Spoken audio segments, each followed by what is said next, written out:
शांति। चलिए कुछ देर शांति में बैठेंगे, कुछ स्वचिंतन करेंगे, फिर सेशन शुरू करेंगे।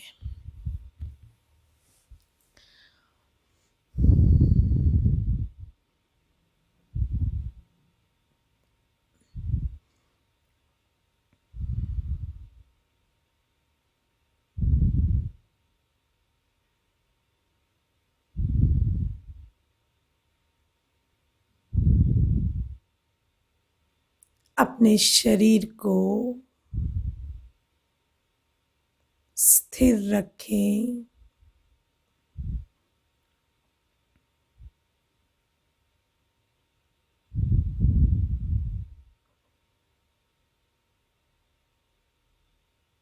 और धीरे धीरे रिलैक्स कर दें।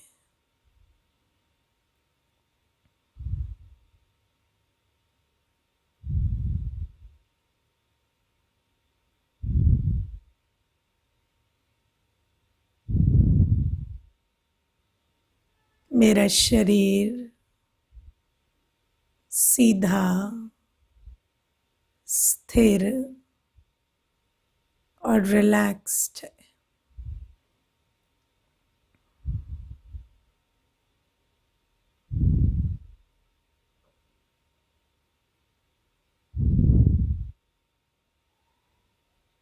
अब अपना ध्यान धीरे धीरे बाहर की भौतिक दुनिया से हटाते हुए अंदर की तरफ मोड़ें।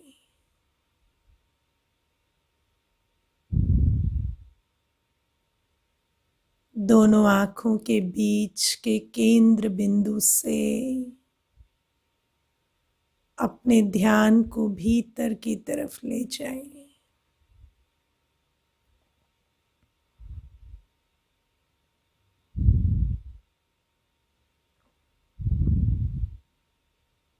इस भौतिक संसार से अलग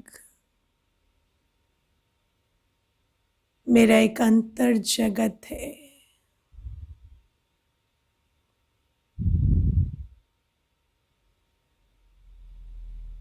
मैं एक आत्मा हूँ।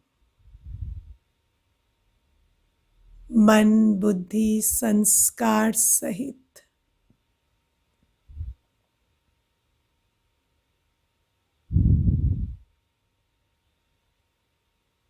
मेरा मन विचार करता है, बुद्धि परखती और निर्णय करती है, और मेरे अंदर दोनों प्रकार के संस्कार हैं, मौलिक और अर्जित।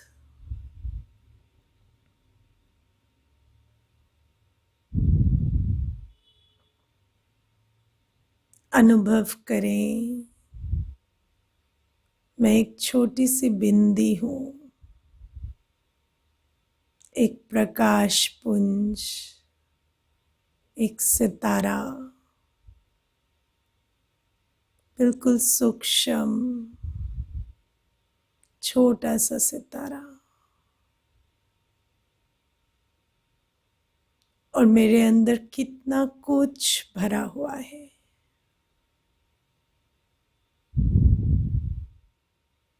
कितने सारे संस्कार, कितनी स्मृतियां मुझ आत्मा में भरी हुई है।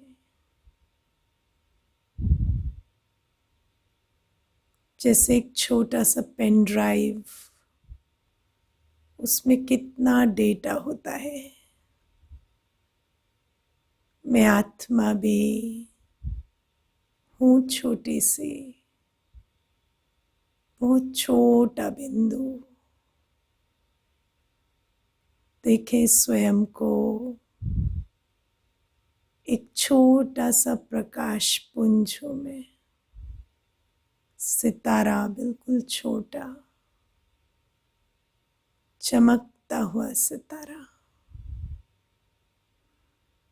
और मेरे अंदर कितने जन्मों की स्मृतियां हैं, कितने सारे संस्कार हैं।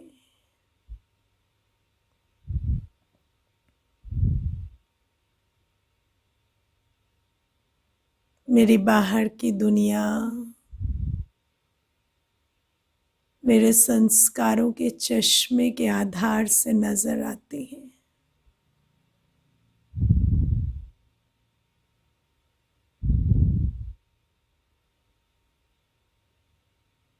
मैं कुदरत का कितना बड़ा वंडर हूँ।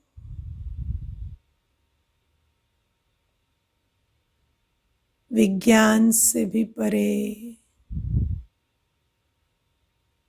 एक छोटी सी आत्मा जिसके अंदर जन्मों की यात्रा समाई हुई है। अपने आप को देखें और वंडर खाए। मैं आत्मा कितनी अद्भुत हूँ, कितनी छोटी और कितना कुछ अंदर संजोए हुए हो। कुछ देर इस अनुभव में स्थित हो जाए।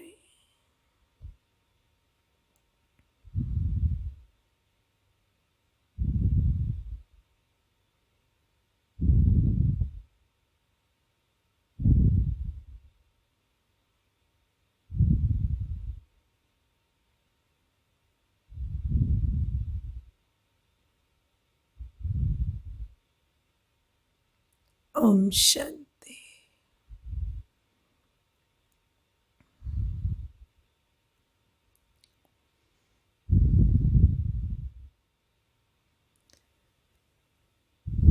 कल के सेशन में हमने मन, बुद्धि और संस्कार को थोड़ा समझा।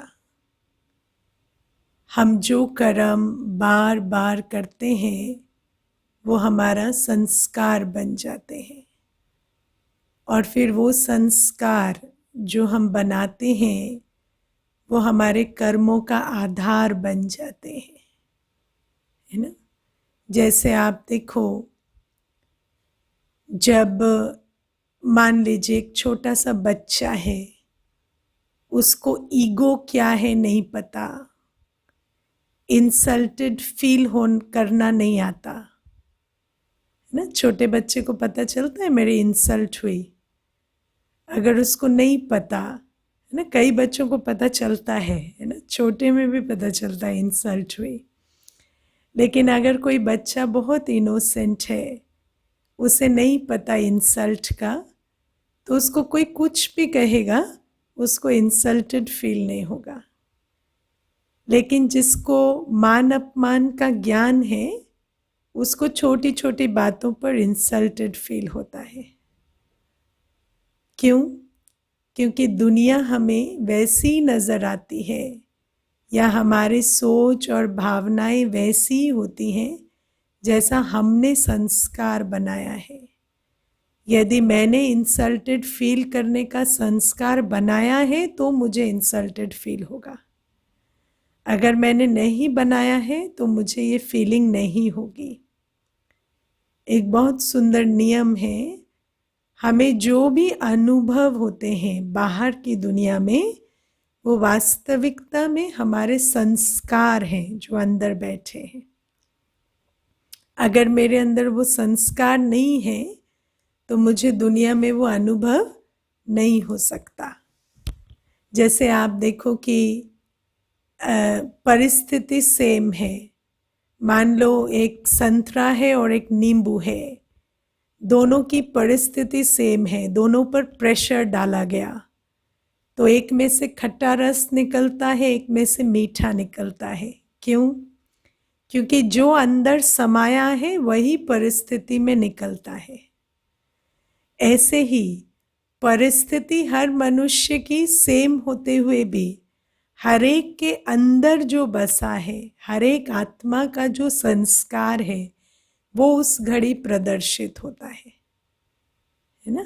इसलिए आज जो आप देखो, आज जैसे आज हम जिस परिस्थिति में हैं ग्लोबली, वो पूरे विश्व के लिए ऑलमोस्ट सिमिलर है ना। सभी एक परिस्थिति में है, लेकिन फिर भी हर आत्मा अलग अलग इस सिचुएशन को अनुभव कर रही है। क्यों? क्योंकि हर एक का संस्कार अलग अलग है। इसलिए हमें दुनिया बदलने की ज़रूरत नहीं है, हमें संस्कार बदलने की ज़रूरत है। क्योंकि हमारे जीवन का आधार हमारे संस्कार है। हमारे संस्कारों के आधार से हमारा संसार है ना। तो पहले हमें ये क्लैरिटी से समझना है कि संसार का अनुभव हम संस्कारों के आधार से करते हैं।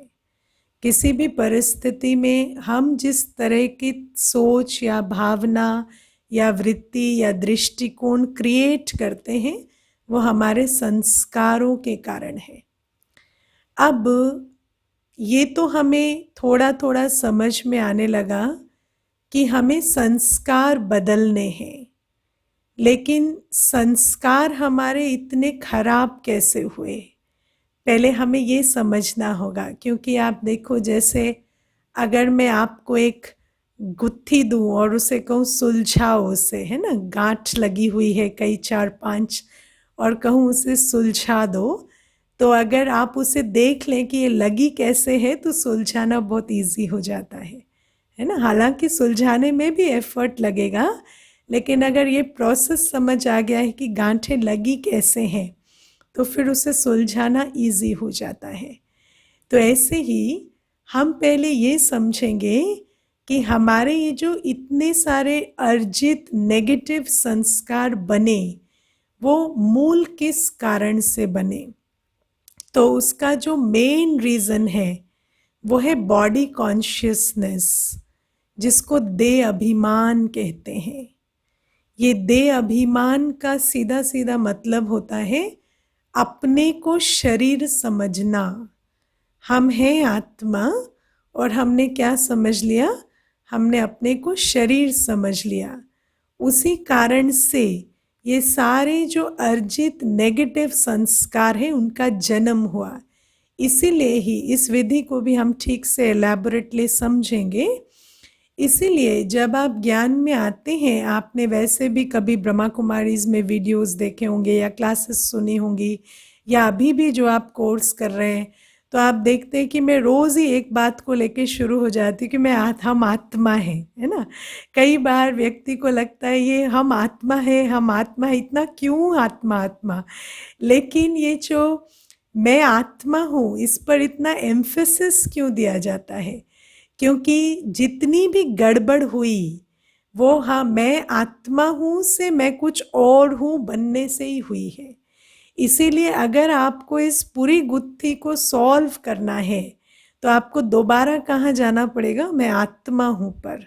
इसलिए गीता में भी लिखा है, देह सहित देह के सब धर्मों और संबंधों को भूल अपने को आत्मा समझ मुझे याद करो, तो मैं तुम्हें तुम्हारे पापों से मुक्त कर दूंगा। ये भगवान के महावाक्य है ना। तो भगवान क्या कहते हैं कि देह सहित देह के सब धर्मों और संबंधों को भूल अपने को आत्मा समझ मुझे याद करो। अब परमात्मा कौन है, उसको कैसे याद करना है, वो विधि हम आगे आगे समझेंगे। यही पूरा प्रोसेस है मेडिटेशन का।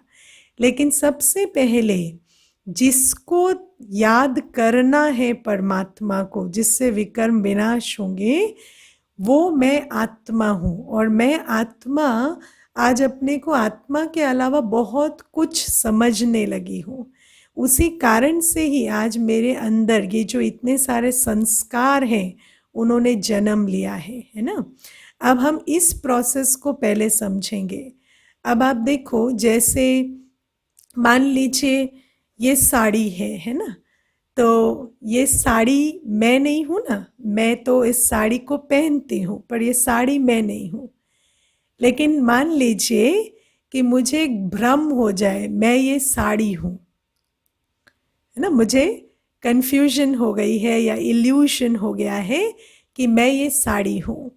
अब क्या हुआ, मैंने जब अपने को ये साड़ी समझा तो मैं इस साड़ी को पहनकर बाहर गई। अब किसी की साड़ी मेरी साड़ी से अच्छी है, फैक्ट सिर्फ इतना है कि उसकी साड़ी मेरी साड़ी से अच्छी है, पर अब क्या हो गया कि वो मेरे से अच्छे हैं।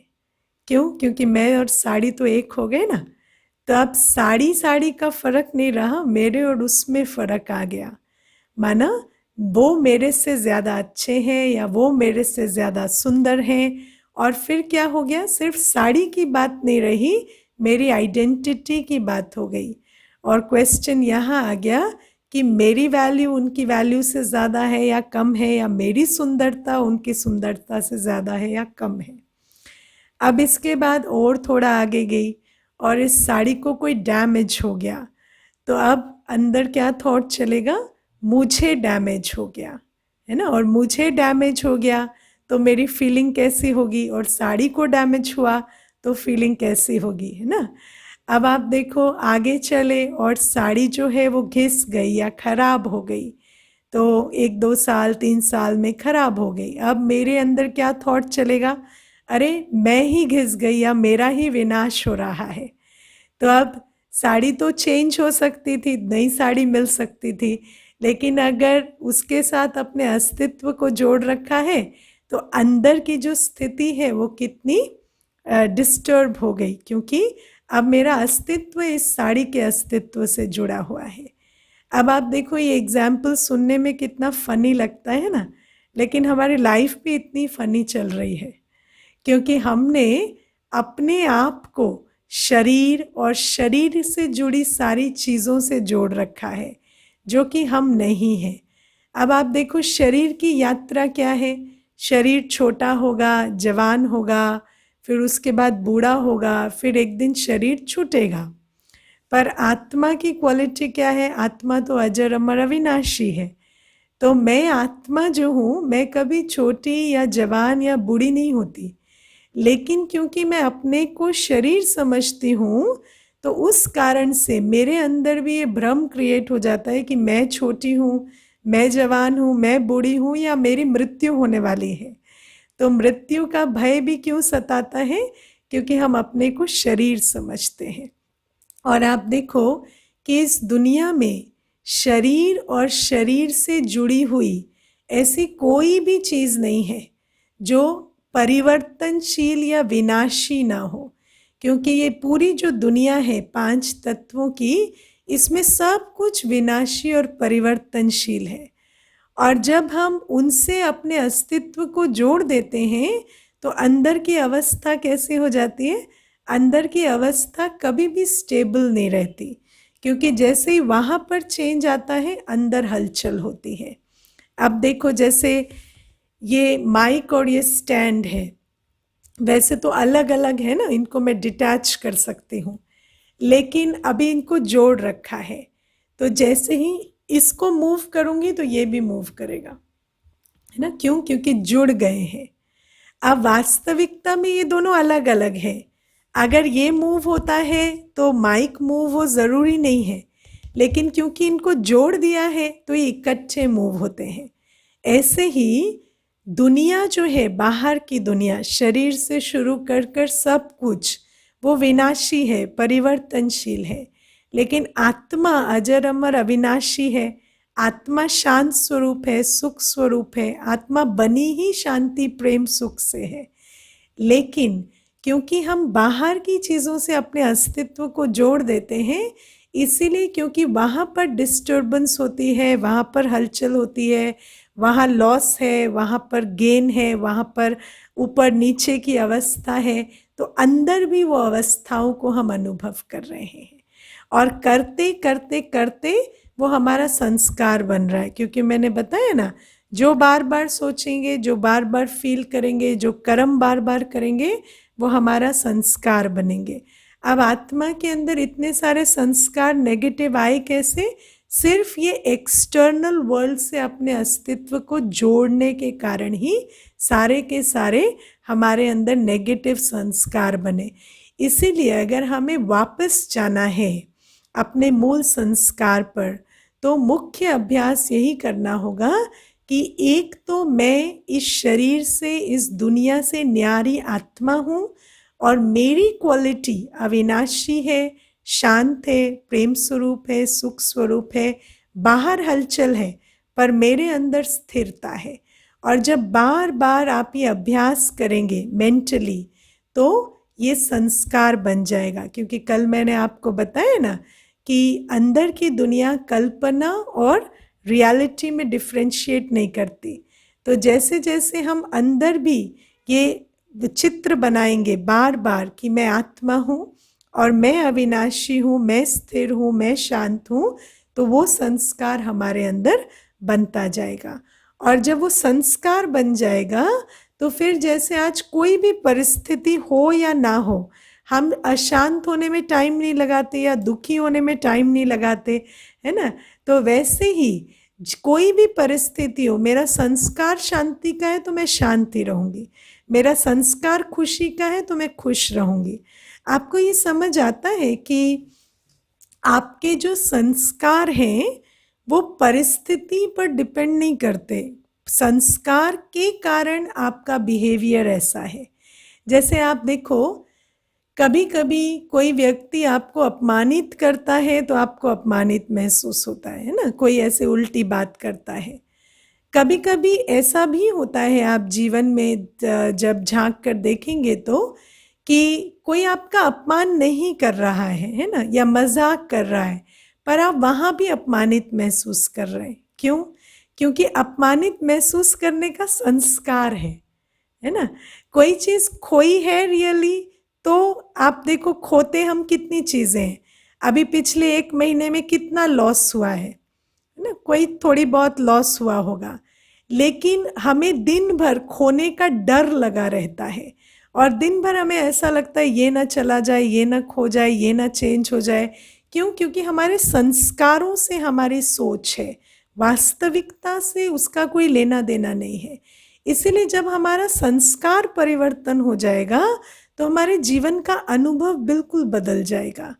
अब आप देखो, जैसे मैं आपको मूल 4 संस्कारों का साइकिल समझाती हूँ। लॉस, सैडनेस, एंगर और फियर, है ना। खोने का अनुभव, दुख, क्रोध और भय, ये 4 का एक साइकिल है। और ये चारों कैसे बनते हैं? जब हम भौतिक जगत से अटैच होते हैं। अब इसको हम प्रोसेस को समझेंगे। आप मान लीजिए आप एक मॉल गए और आपने वहाँ एक बहुत सुंदर गुलदस्ता देखा, वेस देखा, और आपने वो वेस देखकर सोचा ये मेरे ड्राइंग रूम में बहुत सुंदर लगेगा, मैं इसे ले चलती हूँ। आप उसे लेकर आए और उसके लिए आपने 5,000 रुपये दिए, है ना, महंगा था। अब आपने 5,000 स्पेंड किया और आपने कहा वाह मेरा वेस कितना सुंदर लग रहा है, मेरे ड्राइंग रूम की खूबसूरती बढ़ाएगा। आप उसे लेकर आए और आपने ड्राइंग रूम में उसे सजा दिया। अब क्या हुआ? अगले दिन कोई आपके घर आए और उनका हाथ उस वेस पे लग गया और वो गिर गया और टूट गया। तो आपको किस चीज़ का अनुभव हुआ? लॉस का, है ना। अब आप देखो, वेस की अपनी यात्रा है, आपके खरीद लेने से उसकी आयु नहीं बढ़ जाएगी, है ना। जिसकी जो यात्रा है उसकी यात्रा वही रहेगी। अगर उसको उस घड़ी उस दिन टूटना है तो उसने टूटना ही है। अब आपको क्यों लॉस अनुभव हो रहा है? क्योंकि आपने उस वेस के बारे में कहानी बनाई है कि ये मेरे यहाँ रहेगा, ये मेरा है और मेरे ड्राइंग रूम की सुंदरता अगले 20, 30, 40 साल, है ना, बढ़ाता रहेगा। जबकि वो उसकी यात्रा नहीं है, उसकी यात्रा तो आज ही टूटने की थी, उसकी डेस्टिनी वही थी। लेकिन आपने वो कहानी अपने अंदर बनाई है कि ये अविनाशी रहेगा या ये मेरे ही पास रहेगा, या अब मैंने 5,000 रुपये खर्च किए तो ये मेरी बात सुनेगा और जब तक मैं ऑर्डर ना दूँ ये टूटेगा नहीं। तो आपको लॉस का अनुभव होता है। फिर आपको किस चीज़ का अनुभव होता है? दुख का अनुभव होता है। और जब आपको दुख का अनुभव होता है ना, तो मनुष्य आत्मा की एक आदत है, वो दुख बहुत समय तक झेल नहीं सकती।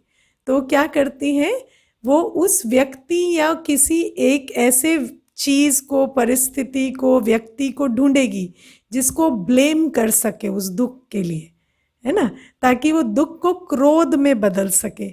अभी आप देखो, जब कोरोना वायरस आया तो हमने कितने लोगों को ढूंढा जिस पर उसे ब्लेम करें। है ना। स्पेशली भारत में तो रोज नई कहानी बनती थी कि इन्हों की वजह से वायरस फैल रहा है, उनकी वजह से वायरस फैल रहा है। क्यों? क्योंकि दुख जो है, या जो ये दुनिया का जो नियम है परिवर्तन का, उसको हम स्वीकार नहीं करना चाहते। तो हम फिर क्या करते हैं, एक तो हम लॉस का अनुभव करते हैं, फिर हम दुख का करते हैं, और उसके बाद हम जब दुख को हैंडल नहीं कर पाते तो हम किसी ऐसे को ढूंढते हैं जिस पर उसे ब्लेम कर सके। अब इस केस में वो कौन होगा? जिसके हाथ से वो टूटा, है ना। तो अब हम कहेंगे उसकी वजह से ना हमेशा नुकसान होता है। वो जब भी आते हैं ना कुछ नुकसान कर कर जाते हैं। अब देखो, उनको तो पैसे नहीं देने पड़े ना, मुझे देने पड़े, और नुकसान उन्होंने कर दिया, तो उन पर हम क्रोध करेंगे। अब क्रोध करने के बाद धीरे धीरे क्या होता है, यही भावना भय में बदलती है। अब अगली बार फिर आप मॉल गए और किसी ने कहा वो देखो वो वेस कितना सुंदर लग रहा है, तो आप कहेंगे नहीं नहीं वेस नहीं लेना है, वेस ना टूट जाता है, फिर बहुत प्रॉब्लम होती है ना। पिछली बार टूट गया था, तो अगली बार आप नहीं खरीदेंगे क्योंकि आपको भय लगेगा। अब आप देखो, ये जो सारा साइकिल है ना, लॉस, दुख, क्रोध और भय, ये दिन भर चलता रहता है, क्योंकि हम हर चीज़ से अपना अस्तित्व जोड़ते रहते हैं। और फिर जैसे जैसे उसमें परिवर्तन होता है, क्योंकि परिवर्तनशील दुनिया में परिवर्तन के अलावा तो कुछ हो ही नहीं सकता, तो परिवर्तन होता ही होता है। और जब भी परिवर्तन होता है तो हम यही 4 चीज़ें जो हैं वो करते जाते हैं, पहले लॉस, फिर दुख, फिर क्रोध, फिर भय। और जैसे जैसे हम ये करते हैं तो ये क्या बन गया, हमारा संस्कार बन गया। और इसीलिए आज अगर आप अपने अंदर झांक कर देखें तो ये 4 प्राइमरी इमोशन आपके अंदर हमेशा रहते हैं। ये खो गया, इसके लिए दुख हो रहा है, या उससे डर लग रहा है, या ये जो इसके ऊपर गुस्सा आ रहा है उसको ब्लेम करना, इसको क्रिटिसाइज करना, ये 4 संस्कार हमेशा चल रहे हैं। क्यों? क्योंकि ये 4 संस्कार हमने दिन भर के जो कर्म है ना, अटैच करना और फिर ये 4 इमोशन में आना, ये चारों हम दिन भर बनाते रहते हैं। अब आप देखो, जैसे और एक एग्जाम्पल लेते हैं। जैसे बच्चा है, बच्चा बड़ा हो गया। अब बच्चा बड़ा हो गया, बोलेगा शादी नहीं करनी है, तो माँ बाप कहेंगे क्यों शादी क्यों नहीं करनी है, चलो हम लड़की दिखाते हैं, है ना। लेकर जाएंगे उसको, लड़की दिखाएंगे, पसंद करा कर लाएंगे। उसके बाद क्या होगा, जब एक नया मेंबर फैमिली में आएगा तो थोड़ा परिवर्तन तो होगा ना, तो परिवर्तन होगा। उसके बाद परिवर्तन के कारण क्या कहेंगे, अभी हमारा बेटा ना हमारा नहीं रहा, दिन भर है ना किसी और की सुनता है, हमारी तो सुनता नहीं है, हमारे पास तो बैठता भी नहीं है। पहले तो दिन भर हमारे पास बैठता था, आजकल तो हमारे पास बैठता नहीं है, उसको हमारे लिए टाइम नहीं है, वो हमारी सुनता नहीं है। तो फिर लॉस का अनुभव करेंगे और दिन भर ये बातें करेंगे, और उसके बाद दुख का भी अनुभव करेंगे। देखो, पाला पोसा आज अपना बेटा अपना ही नहीं रहा, या हमारे को नहीं पूछता है, मेरी तबीयत नहीं पूछता है, दूसरे की तबीयत पूछता है, ये सारी चीज़ें करेंगे। और उसके बाद क्या करेंगे, ब्लेम करेंगे, किसको, उस नए मेंबर को, और कहेंगे इनके कारण है ना, यही है, उल्टी सीधी सिखाते हैं, इन्हीं के कारण जो है ये बेटे की बुद्धि फिरती जा रही है, या पहले तो ऐसा नहीं था, पहले तो इसकी नेचर अलग थी, आजकल ऐसे बिहेव करता है क्योंकि उनके कारण है, उनकी सुनता है।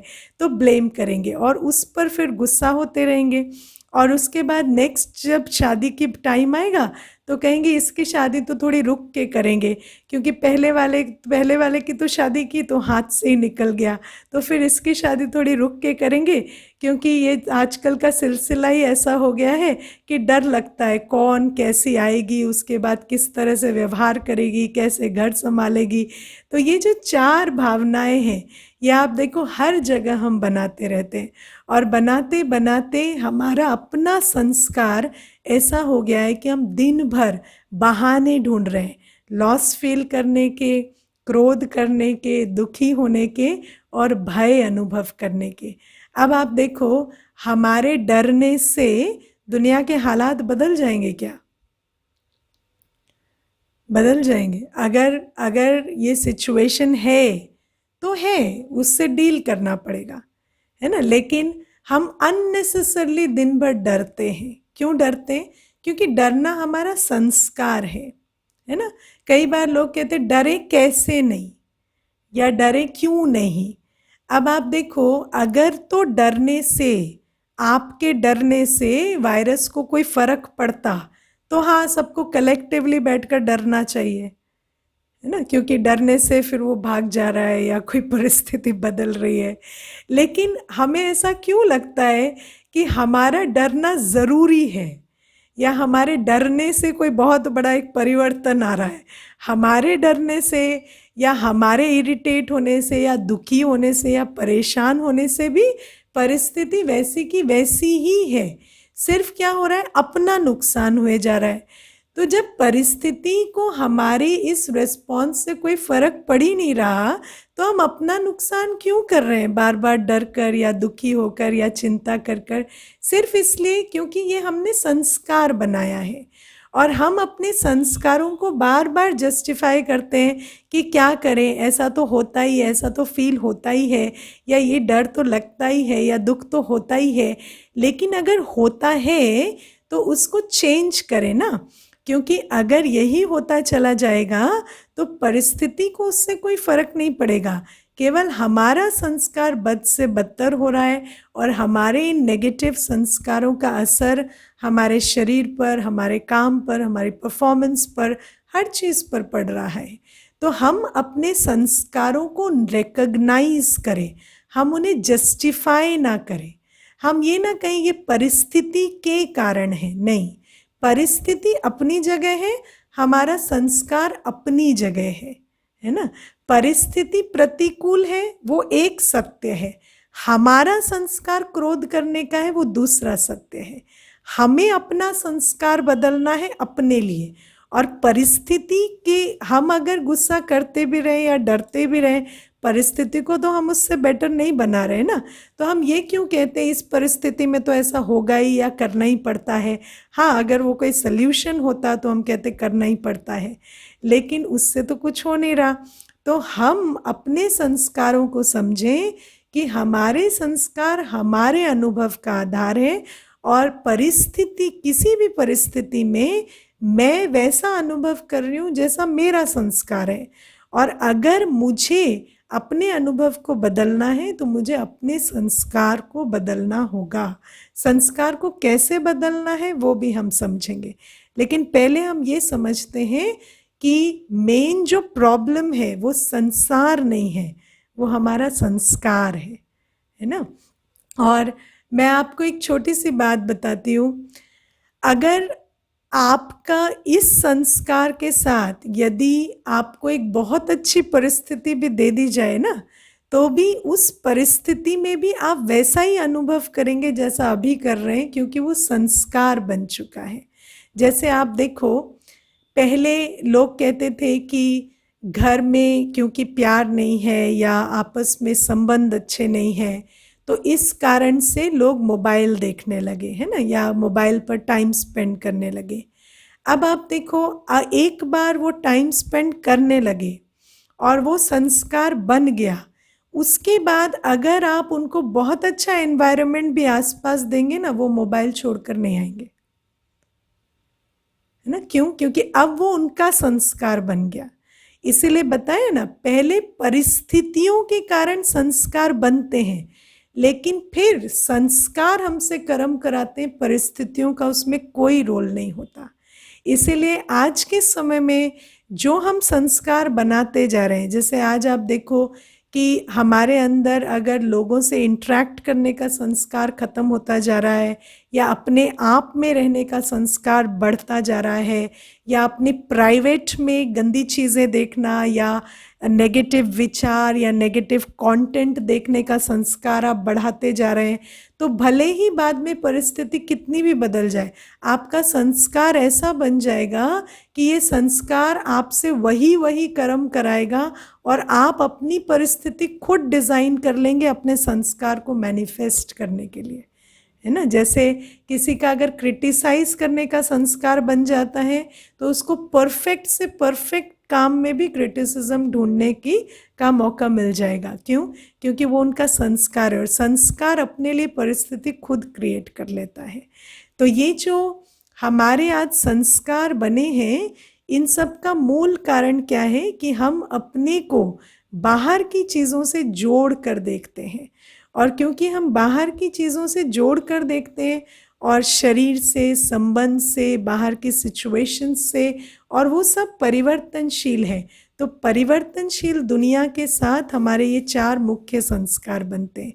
इसके बाद आप देखो, दुनिया में ना हर चीज़ के बारे में कुछ मान्यताएं हैं। जैसे आप देखो कि कोई बच्चा है ना, तो बच्चा कौन है? बच्चा तो शरीर है ना, शरीर छोटा है।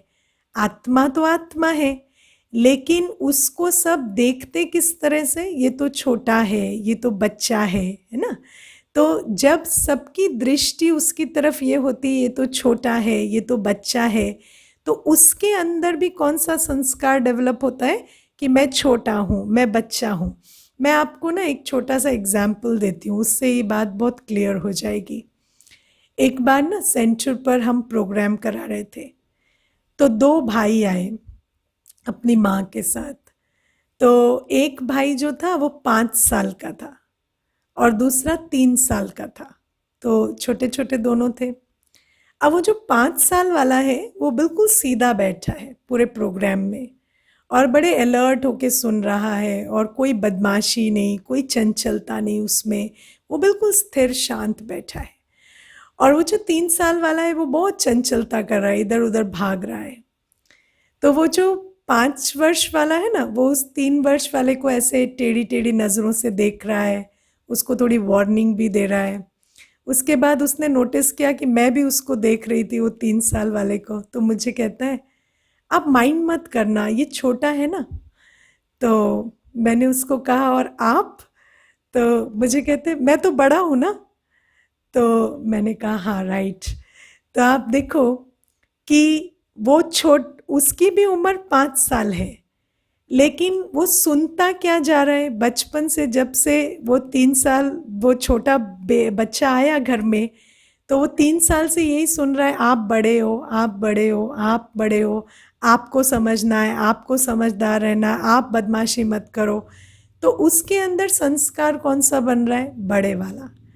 और वो जो 3 वर्ष वाला है फ़र्क 2 ही साल का, लेकिन वो क्या सुन रहा है? ये तो छोटा है, ये तो बदमाशी करेगा, है ना, ये तो ज़िद करेगा, आप क्यों नहीं उसकी मान लेते, आप क्यों नहीं सुन लेते। तो अब वो जो छोटा है उसको क्या लग रहा है? मुझे अलाउड है, तो वो बदमाशियाँ कर रहा है। और बड़े वाले को क्या सिग्नल मिला है? मैं बड़ा हूँ तो मुझे ये नहीं करना है। तो जब हम तो संस्कार कैसे बनते हैं? देह के आधार से। जैसी हमारी शरीर की आयु है, या घर में हम बड़े हैं, छोटे हैं, उस आधार से हमें लोगों ने मैसेजेस दिए हैं। ये मैसेज है ना कि आप बड़े हैं या आप छोटे हैं, आपको अलाउड है या आपको छुट्टी है, आप नहीं कर सकते। तो ये वाले मैसेजेस हमें मिलते हैं। और ये जो मैसेजेस हैं ये कौन दे रहे हैं? जो बॉडी को देखते हैं, है ना। क्योंकि पेरेंट्स को भी तो ये आदत नहीं है ना आत्मा समझे, तो वो यही सोचते हैं कि ये तो शरीर है। तो शरीर के हिसाब से छोटे हो या बड़े हो, या समझदार होना चाहिए, या आपको चंचलता अलाउड है, ये वाला मैसेज मिल रहा है। अब देह अभिमानी, जो बॉडी कॉन्शियस है ना, जो देह को देख रहे हैं, वो हमें कैसा बना रहे हैं? वो हमें बॉडी कॉन्शियस बना रहे हैं। और हम भी अपनी एज और अपनी जो कंपैरेटिव स्टेटस कि हम परिवार में छोटे हैं या बड़े हैं, उस हिसाब से हम संस्कार बनाते जा रहे हैं। तो ऐसे हमारे अंदर कितने ही संस्कार हमारे देह के आधार से बनते हैं। मैं आपको एक और, थोड़ा सा दुखद है पर फिर भी मैं आपको सुनाऊंगी। एक मैं किसी को जानती हूँ, उसके ट्विन्स हैं, है ना। तो एक लड़का है और एक लड़की है, और उसकी जो सास है उसके अंदर लिंग भेद बहुत है, लड़का लड़की में बहुत फर्क है। तो उसकी सास जो है ना, जैसे हमेशा लड़की को पैदा होते ही मैसेजिंग क्या करती थी, हमेशा बोलेगी तू इसके साथ आई है ना। बेटे के लिए कहेगी ये आया है, और बेटी के लिए कहेगी तू इसके साथ आई है। तो ट्विन्स है दोनों, लेकिन हमेशा ये वाला डायलॉग चलेगा। और उसके बाद जब खाना खिलाएंगी तो अगर बेटी नखरे करेगी और बेटा भी नखरे करेगा तो बेटे को खिलाएगी प्यार से, और जो पोती है ना, जो बच्ची है, उसको कहेगी तू नखरे मत कर, ये तो मैं इसके लिए बैठी हूँ, नहीं तो तुझे तो अभी तक 2 थप्पड़ मार के खिला दी होती। ये मेरे सामने सामने की बात है। तो ये जो चीज़ें हैं उसके कारण अभी जैसे जैसे वो बच्चे बड़े हो रहे हैं, तो वो जो लड़की है उसकी पर्सनालिटी बहुत सहमी हुई, डरी हुई, परेशान होने वाली है। और जो लड़का है वो बिल्कुल एकदम, उसको ऐसा लगता है कि मैं कुछ भी करके I can get away with it. तो ये जो सारा चेंज है, ये संस्कार कहाँ से आ रहा है? ये संस्कार आ रहा है मैसेजिंग से। ये जो हम लिंग भेद, एज का अंतर, या कौन बड़ा है कौन छोटा है, या आप देखना एक घर में यदि 2 भाई के बच्चे होंगे और एक भाई अच्छा कमाता है और दूसरा नहीं कमाता है ना, तो दोनों के बच्चों के अंदर बहुत रॉन्ग मैसेजिंग होती है। एक के अंदर होगा हाँ तेरे पिताजी का है, तू तो आराम से खा या आराम से चल, और दूसरे तेरे पिताजी तो कमाते नहीं है, तू क्यों इतना बोल रहा है, या तू क्यों इतना स्मार्ट बन रहा है, या तू क्यों इस तरह से बिहेव कर रहा है। तो ये जो बातें हैं ये भी उनके अंदर जाती हैं और ये वो कॉम्प्लेक्सेस क्रिएट करती हैं, सुपीरियोरिटी कॉम्प्लेक्स या इन्फीरियोरिटी कॉम्प्लेक्स। तो ये सारे जो संस्कार हैं ये कहाँ से आ रहे हैं? ये जो हमारे आसपास जो लोग हैं जिनकी कंडीशनिंग है कि हम सब डिफरेंट हैं, हमारे फाइनेंशियल स्टेटस, हमारे जेंडर, हमारे एज, हमारे इन आधारों से हमारी वैल्यू है। वो जो लोग हमें मैसेजिंग करते हैं डायरेक्टली और इनडायरेक्टली, वो हमारी भी प्रोग्रामिंग बनती जा रही है। और धीरे धीरे जैसे जैसे बच्चे बड़े होते हैं उस प्रोग्रामिंग के आधार से उनके अपने संस्कार बन जाते हैं, और फिर वो भी दुनिया को उसी नज़रिए से देखते हैं, क्योंकि उनकी प्रोग्रामिंग भी सेम है।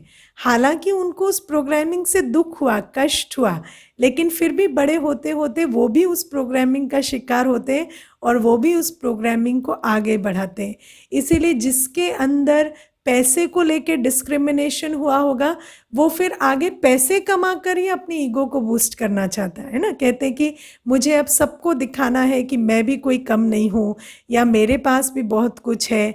या अगर आपके अंदर लिंग भेद या स्त्री चोले के कारण अगर डिस्क्रिमिनेशन हुआ है तो फिर स्त्री जो है वो पुरुष बनकर दिखाना चाहती है ना, कि मुझे अब वो हर काम करना है जो पुरुष करते हैं ताकि मेरे को भी वही सम्मान मिले जो पुरुषों को मिलता है। तो ये सारा क्या होता जा रहा है, जो संस्कार हमारे अंदर डाले जाते हैं जिनके कारण हम सफ़र करते हैं, उन्हीं संस्कारों को हम आगे भी बढ़ाते हैं। और इसको मैं कभी कभी बहुत एक सिंपल भाषा में बताती हूँ, जिनसे हम सबसे ज़्यादा नफ़रत करते हैं हम अल्टीमेटली वही बन जाते हैं, है ना। जिनसे हम सबसे ज़्यादा नफ़रत करते हैं हम अल्टीमेटली वही बन जाते हैं, क्योंकि हम जिनसे नफ़रत करते हैं हम उन्हीं के बारे में दिन रात सोचते हैं, और उनके कर्म, उनकी सोच, उनका बोली हमारे जहन में गूंजता रहता है, और उस हिसाब से हमारी सोच, हमारी भावनाएं, हमारे कर्म बनते हैं, और अल्टीमेटली हमारे में और उनमें कोई फ़र्क नहीं रहता। तो ये क्यों होता है? क्योंकि ये जो मैसेजिंग है ना, ये हमारे संस्कारों का आधार बन जाती है, और हमारे संस्कार हमारे कर्मों का आधार है। तो जो संस्कार हम बनाएंगे, हमारे कर्म भी उसी हिसाब से होंगे। ये जो मैंने आपको कहा ना कि हम जिनसे नफरत करते हैं वैसे ही बनते हैं, मैं आपको इसका भी एक उदाहरण देती हूँ। मेरी एक फ्रेंड होती थी, तो वो वैसे ना बहुत स्वीट और बहुत शेयरिंग केयरिंग वाली थी, और उसके अंदर बहुत ऐसी भावना होती थी कि मेरे साथ कोई जा रहा है तो मैं उसके लिए फेयर दे दूं, या उसका बिल पे कर दूं, या बहुत आराम से हम प्यार से साथ में खाएं बैठें। लेकिन जब उसकी शादी हुई तो मुझे बार बार कहती थी कि मेरी सास है ना, हर चीज़ में देखती है कि दूध तो ज़्यादा नहीं डाल दिया, या तेल तो ज़्यादा नहीं डाल दिया, या मलाई तो नहीं खा गई, या कुछ एक्स्ट्रा तो नहीं यूज़ कर रही। तो और या हम घूमने जाते हैं तो हमेशा देखती है कि पर्स कौन निकाल रहा है, पैसे कौन दे रहा है, मैं कमाती हूँ तो क्या मैं हमेशा पे करूँ, इस तरह की बातें वो हमेशा कहती थी। तो क्योंकि मैं ज्ञान में आ गई थी, तो मैं उसको हमेशा कहती थी कि सुन, तू इतना ध्यान मत दिया कर, वो जो भी करती है ना उनको करने दे, तू अपनी तरफ ध्यान दे कि तुझे कैसे चलना है, तुझे पैसे देने या नहीं देने तू डिसाइड कर, डोंट थिंक अबाउट वो कैसे बिहेव कर रही है।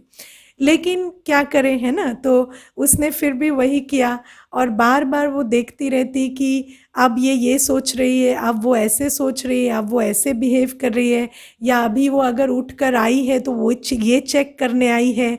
तो ये सारे संकल्प उसके मन में भी चलने लगे।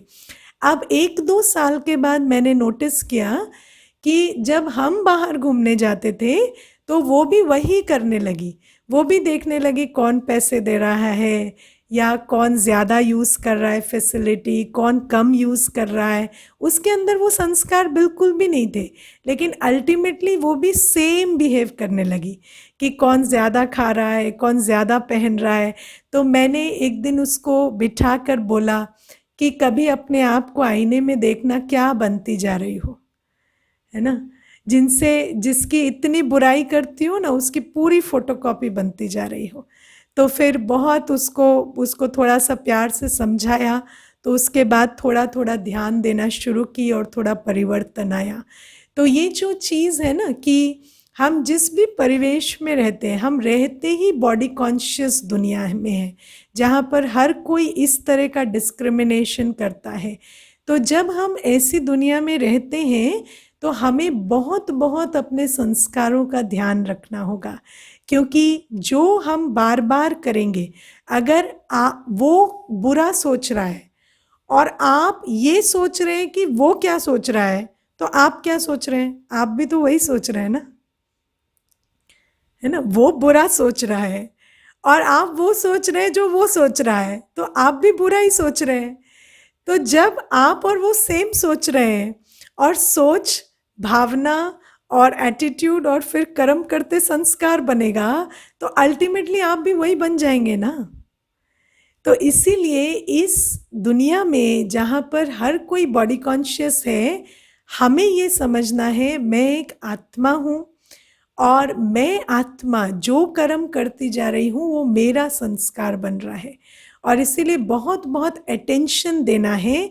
कोई कुछ भी सोच रहा है, कोई कुछ भी कर रहा है, वो उसका कर्म और उसका संस्कार जाने। मैं क्या सोच रही हूँ और मैं क्या कर रही हूँ, वो मेरा कर्म और मेरा संस्कार बन रहा है, और मुझे उस पर अटेंशन ही अटेंशन देना है। ठीक है, तो ये हमें समझना है। दूसरी बात है, आप देखो जैसे दुनिया में बताया ना कि स्त्री पुरुष का भेद है, छोटे बड़े का भेद है, या अमीर गरीब का भेद है, या कहेंगे जो कमाई करता है वो ज़्यादा वैल्यूएबल है, जो कमाई नहीं करता वो कम वैल्यूएबल है, या जो डॉक्टर है, इंजीनियर है, वो अच्छा है, जो टीचर है या कोई और प्रोफेशन में है फिर उसको उतना मान्यता नहीं देंगे। लेकिन आप मुझे एक बात बताओ, ये सारा जो सिस्टम है ये बनाया किसने? क्या ये कोई यूनिवर्सल लॉ है कि ये उससे ज़्यादा वैल्यूएबल है, वो इससे ज़्यादा वैल्यूएबल है? ये जो हर एक को हमने वैल्यू दे रखी है, ये वैल्यू तो समाज का निर्माण है ना। वास्तव में देखा जाए तो हर आत्मा की वैल्यू सेम है, हर आत्मा इक्वली रिस्पेक्टेबल है। कोई आत्मा किसी भी प्रोफेशन में है, किसी भी जेंडर में है, किसी भी आयु में है, उसकी वैल्यू सेम है। किसी भी आत्मा को कम रिस्पेक्ट देने की चॉइस हम नहीं ले सकते। लेकिन हम ये सारा कुछ क्यों करते हैं? क्योंकि समाज की मान्यता हमने बनाई है। और समाज की मान्यताएं कैसे बनती हैं? जैसे जैसे जो अलग अलग रूलर आते हैं, जैसे अगर पुरुषों ने राज किया तो उन्होंने पुरुष प्रधानता बना दी, है ना। अगर ब्राह्मणों ने राज किया तो उन्होंने कहा ब्राह्मण इम्पॉर्टेंट है, बाकी सब जातियां छोटी हैं, है ना। या अगर कोई प्रोफेशन है उनको एडमिनिस्ट्रेशन में डाल दिया तो उन्होंने अपनी पोजीशन बढ़ा ली। तो ये जो सारी बातें हैं ये हमारी निर्धारित की हुई है। इसका कोई सनातन सत्य से कोई लेना देना नहीं है कि एक्चुअली किसी की वैल्यू किसी से ज़्यादा या किसी से कम है। तो इसीलिए परमात्मा हमें ये बात समझाते हैं कि तुम अपने आप को समझो कि मैं एक आत्मा हूँ और मेरी वैल्यू इन एक्सटर्नल चीज़ों पे डिपेंड नहीं करती है। अगर मैं आज नौकरी करती हूँ तो भी उतनी ही वैल्यूएबल हूँ, नहीं करती हूँ तो भी उतनी ही वैल्यूएबल हूँ। हाँ, नौकरी करने से मैं अपने रिसोर्सेज को अच्छा यूज़ कर रही हूँ और उससे मैं समाज को कुछ कंट्रीब्यूट कर रही हूँ, वो अच्छी बात है। लेकिन उससे मेरी पर्सनल वैल्यू का कोई लेना देना नहीं है।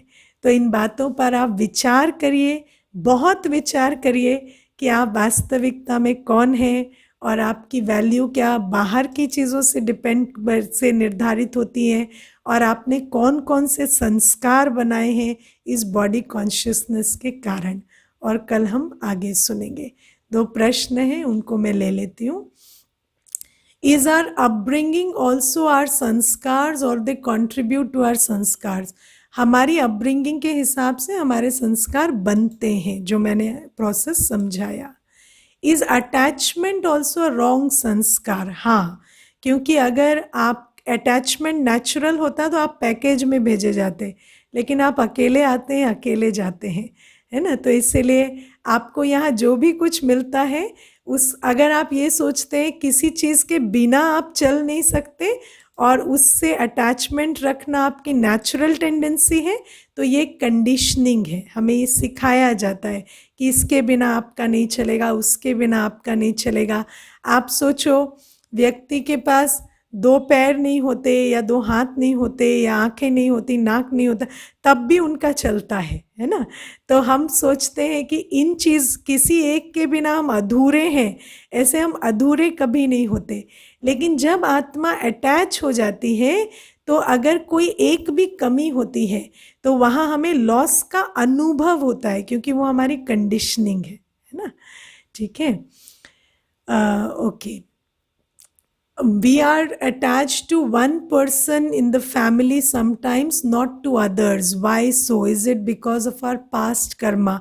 ये past कर्मा क्यों, प्रेजेंट कर्मा भी हो सकता है ना। जैसे कोई एक फैमिली मेंबर है, आप देखो हम लोग अटैच कहाँ होते हैं? जहाँ पर हमें नरिशमेंट मिलता है ना। हम अपनी शांति, अपनी खुशी खुद क्रिएट नहीं करते, उससे कंज्यूम करते रहते हैं। तो हम कंज्यूमर बनते हैं, तो हमें जो प्रोवाइडर है उससे अटैचमेंट हो जाती है। तो हमें ये सब बेसिक इकोनॉमिक्स है तो हम लोग प्रोवाइडर से अटैच होते हैं क्योंकि हमें वो सप्लाई चाहिए, है ना। माँ से क्यों अटैचमेंट होती है? माँ से प्यार मिलता है, अप्रिसिएशन मिलती है। तो अगर माँ से अटैचमेंट है तो वो क्यों है? अपनी ज़रूरत के कारण है। मैं आपको एक बहुत छोटी सी बात कहती हूँ। जब कोई शरीर छोड़ता है ना, कोई मरता है, तो मरता तो कोई नहीं है, शरीर छोड़ता है, लेकिन हम आम भाषा में कहते कोई मरता है। आपने कभी किसी को रोते हुए ये कहते सुना है, हाय इनका क्या होगा अब? सब कहते हैं हाय मेरा क्या होगा, है ना। कोई कहता है हाय ये चले गए, अब इनका क्या होगा? नहीं, सब कहते हैं मेरा क्या होगा, ये चले गए। क्यों? क्योंकि हमें उनसे क्यों प्यार है? क्योंकि वो हमें कुछ दे रहे थे, है ना। तो हमें अटैचमेंट व्यक्ति से नहीं होता, उससे जो हमें मिल रहा होता है उससे होता है। ठीक है। और जितना जितना हम समझते जाते हैं कि हम अपने आप में ईशान स्वरूप, प्रेम स्वरूप हैं, तो हमें फिर डिपेंडेंस नहीं होती। हाँ, सबके साथ प्यार से सम्मान से रहना ये हमारे अंदर गुण होना चाहिए, लेकिन डिपेंडेंट होकर चलना या किसी को मिस करना या लॉस का अनुभव करना ये तो ठीक नहीं है, क्योंकि जब एक आत्मा शरीर छोड़कर जाती है तो उसको फिर नया शरीर मिलेगा, नए संबंधी मिलेंगे, उसको वहाँ सेटल होना है। अब आप विचार जनरेट कर करके उसको यहाँ खींचे, ये तो ठीक नहीं है ना। या आप देखो कोई बच्चा है वो पढ़ने जाता है, बाहर एस्टैब्लिश होने जाता है, अब माता पिता उसको मिस करते रहे तो मिस करना कौन सी एनर्जी है? नेगेटिव एनर्जी है ना। तो अटैचमेंट से हमेशा हम नेगेटिव एनर्जी देते हैं, ठीक है। Okay, how to know whether my sanskars are mine or others? Now they are yours, अब वो आपके ही हैं, है ना। वो कहीं से भी मिले हो पर अब वो आपके हैं, है ना। तो अब आपको उसकी रिस्पॉन्सिबिलिटी लेनी पड़ेगी। ओके, बुरे संस्कार कैसे चेंज करें वो मैं आपको सिखाऊंगी, ठीक है। पहले तो मैं आत्मा हूँ, अभ्यास करना ये पहला मूल अभ्यास है, और फिर संस्कार कैसे बदलते हैं उसका कल और प्रोसेस समझेंगे। Okay, my family is continuously threatening me as younger one even when I am 30 plus now. How should I change that thought of my family?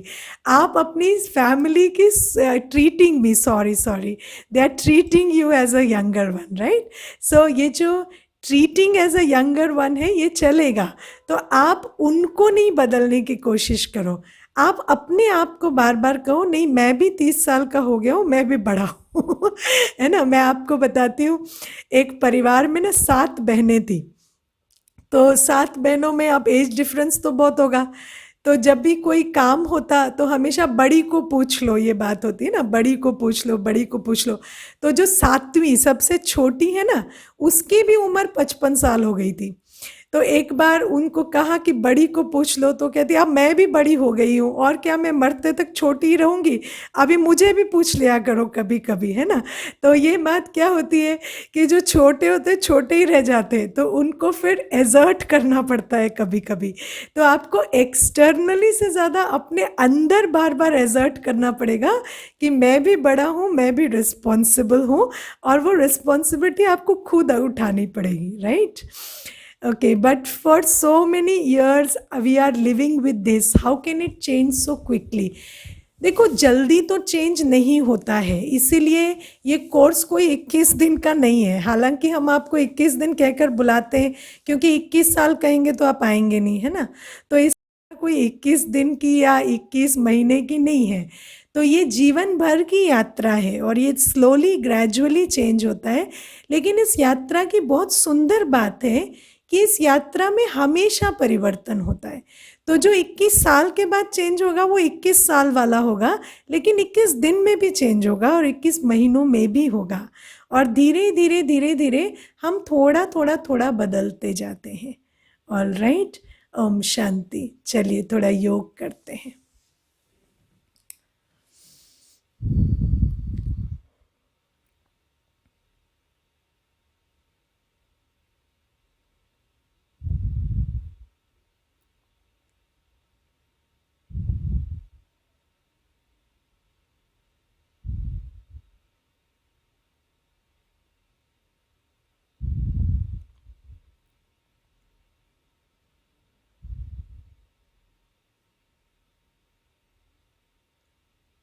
शरीर को शांत रखकर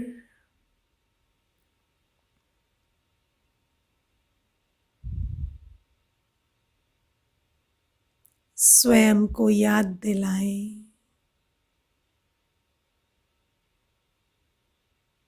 मैं ये शरीर नहीं,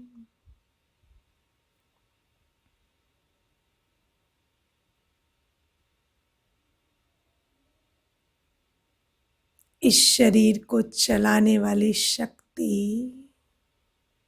आत्मा हूं।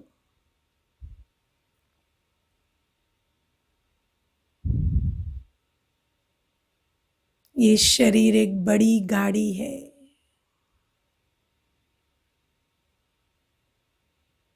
और मैं आत्मा इसके ड्राइवर, इसकी ड्राइविंग सीट पर बैठी हूँ।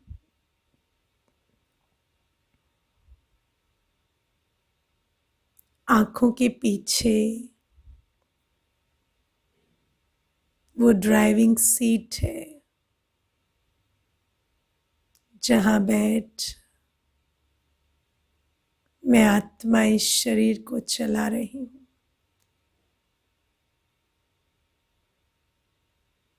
मैं आंखों से देख रही हूँ, कानों से सुन रही हूँ,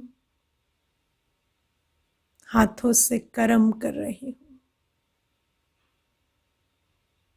मन में सोच रही हूँ, बुद्धि से परख और निर्णय कर रही हूँ। ये सब कुछ मैं अपने संस्कारों के आधार से कर रही हूँ।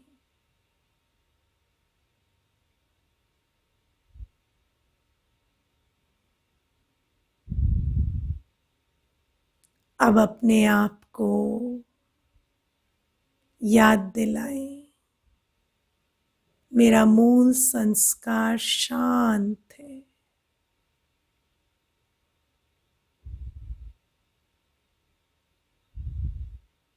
मैं सितारा बिल्कुल शांत हूँ।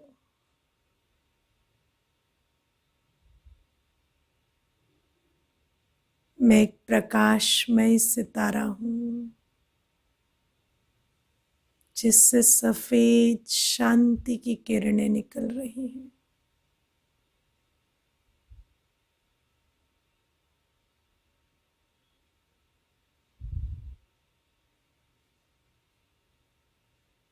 ये मैं हूँ।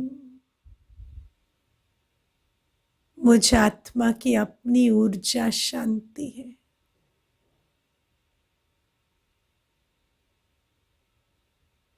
कुछ देर